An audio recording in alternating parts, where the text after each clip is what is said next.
Hello guys, AnimeUpRise, welcome back to the channel. In today's video we are doing another anime discussion on this season, and today's anime is going to be That Time I Got Reincarnated as a Total Fantasy Knockout, or the full title is The Life of an Ordinary Guy Who Reincarnated to a Total Fantasy Knockout. Yes, I have to read the title on the screen because it's that long, although I got most of it off of the rip, but it's still quite long.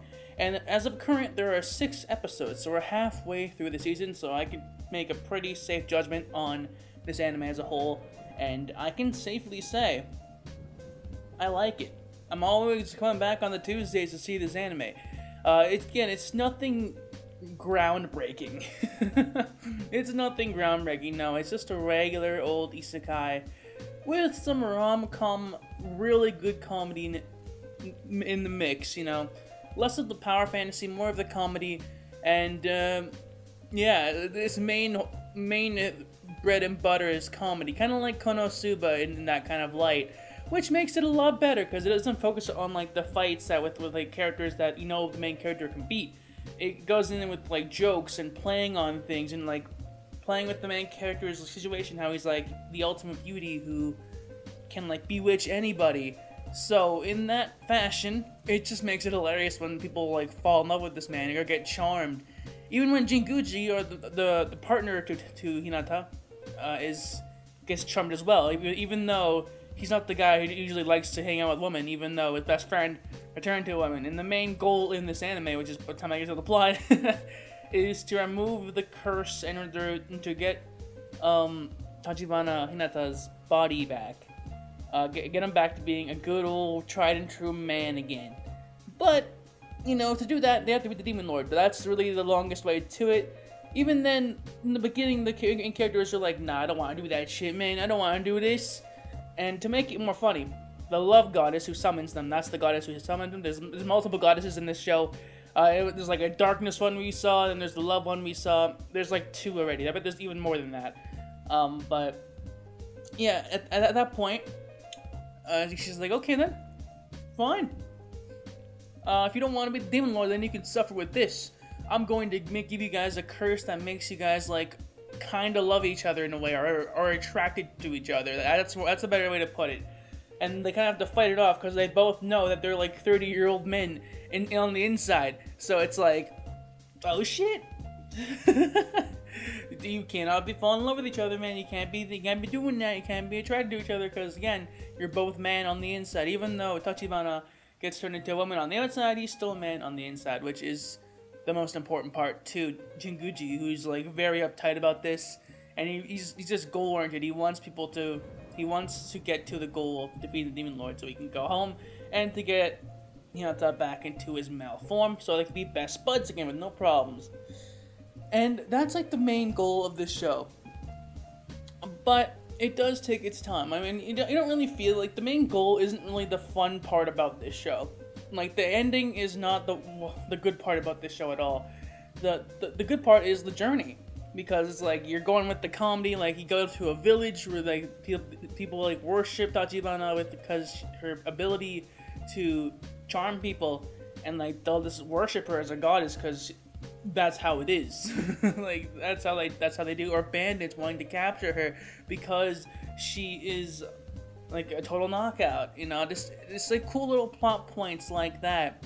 And I'm with it, to be honest. Like, it's very funny. Or seeing like Jinguji be like, oh shit, she's attractive, but then like, oh no, that guy's a man.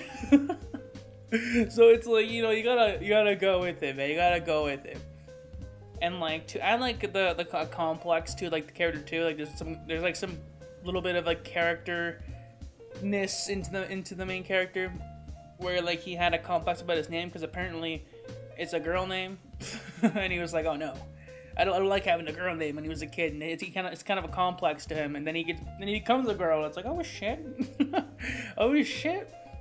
And like in the end, they even meet another hero. Like when I mentioned the darkness god or whatever, I think it's darkness, I honestly don't even know, but when they come up here, they're like, he's there and he's like, there's more heroes, and you get like a little like marking on your hand or somewhere on your body. In Hinata's case, it's in the back of her neck. So it's like, oh okay. The darkness hero is like really like otaku-y. Like he's like, he makes up a fake name for himself. He calls out his attacks. He has a really weird name for his sword, and all these names are like really hard to remember because they're like, they're weird. Honestly, I have no clue. But yeah, you know, it's just a comedy. Honestly, there's not really much I can talk about. The jokes are really funny. And how the lead up it goes into is very funny. How they get into conflicts and like getting arrested by or getting like tagged along by a guy who gets arrested. Like the other hero I was talking about gets arrested, and they're like get taken in as accomplices or like witnesses, and like that's how they get dragged into the plot. I like how the plot moves around with the comedy. I mean, the comedy is definitely the main focus of the show, but I love how they can put plot in there too. Even if it's just like a couple episodes kind of plot. But right now, I think we're in like the second half, which is true in both ways, because in the last episode, some stuff happened. I'm not going to say what happened last episode. I'm just saying parts that did happen. And I feel like we're getting dragged into like the second half where things started to pick up a bit with the plot starting to come into play, which is okay. I just hope the jokes don't die down because they're fucking funny. It's like, oh shit. Charmed. I don't know. I just find it hilarious. I like the dynamic between Jinguji and Hinata, because it's like they've been friends for like since childhood, and they're both men, and now one of them's a girl, and then they're cursed to be attracted to each other. It's just a funny dynamic to like fight it off. I'm like, no, it's a man. We're bros. You can't be doing that. I don't know. This is some funny Isekai. I mean, it's one of the ones that I would recommend. It's not one of my favorites by any means, but it definitely is a decent anime this season. I recommend it if you like Isekai, or you're just in for a good comedy. Let's check it out. But one thing I do hope is that they don't end up together. I hope they just get out of the Isekai world or become like he becomes a man again. They be bros. Like, don't actually fall in love with each other, please. I'm begging you, don't do it. Please, don't do it. You can't fall in love with the bros, man. Please. I mean, I don't know. I really hope it doesn't happen like that. Please, I'm begging you, don't do it. But yeah, with that being said, that is it for now, boys. Hopefully you enjoyed. I'm back to making content. Hopefully this is on a Monday. If it's not, then oh well. Weekend's been crazy.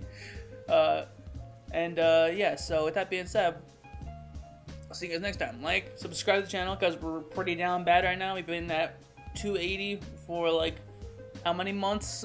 So let's see if we can get a subscriber and keep going and growing and be doing better things on the channel. But with that being said, I'll see you guys all next time. Ja ne.